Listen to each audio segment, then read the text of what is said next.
എന്താ സെറ്റപ്പ് ഇത്? One eternity later. കുറച്ച് ദിവസമായിട്ട് തുമ്മലാണ്. അപ്പം നമ്മൾ ഡോക്ടറെ കാണാൻ പോയപ്പോൾ ഡോക്ടർ ഇതിങ്ങനൊരു മരുന്ന് തന്നു. ഇങ്ങനെ നമുക്ക് കൊടുത്തു നോക്കാം. ഞാനത് കൊടുത്തിട്ടൊന്നുമില്ല, ജസ്റ്റ് ഞാൻ പൊളിച്ചു നോക്കിയിട്ടുണ്ടായിരുന്നു. പുള്ളിയൊരു സിറിഞ്ചായിരുന്നു. അപ്പോൾ ആൾക്ക് ഭയങ്കര സ്നേഹമാണ്. മടിയിലൊക്കെ ഇങ്ങനെ നല്ല സ്നേഹത്തോടെ വന്നിരിക്കും തലോടും. പക്ഷെ ഈ മരുന്ന് കൊടുത്തു കഴിഞ്ഞാൽ ഇനി ഈ ഭാഗത്ത് ഈ പുള്ളീനെ കാണില്ല കേട്ടോ. ഒരു എഞ്ചിനീയർ വിദ്യാർത്ഥിനിയായി ഞാൻ ഇപ്പോൾ ഒരു വ്യക്തിയാണ്, ഡോക്ടറായി. കണ്ട ഇതൊക്കെ കുത്തിവയ്ക്കാനുള്ള ഇതൊക്കെ ഞാൻ നെറ്റിൽ നോക്കി കണ്ടുപിടിച്ച്.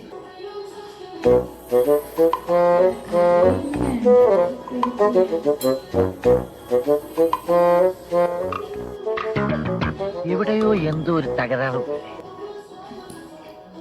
അതിന് കുറച്ച് കൊടുത്തോക്കാം. സകൃതകൃതാവായ നാട്ടുകാരെ ശ്രദ്ധിക്കുക, കലാപരിപാടികൾ തുടങ്ങാൻ ആരംഭിക്കാൻ.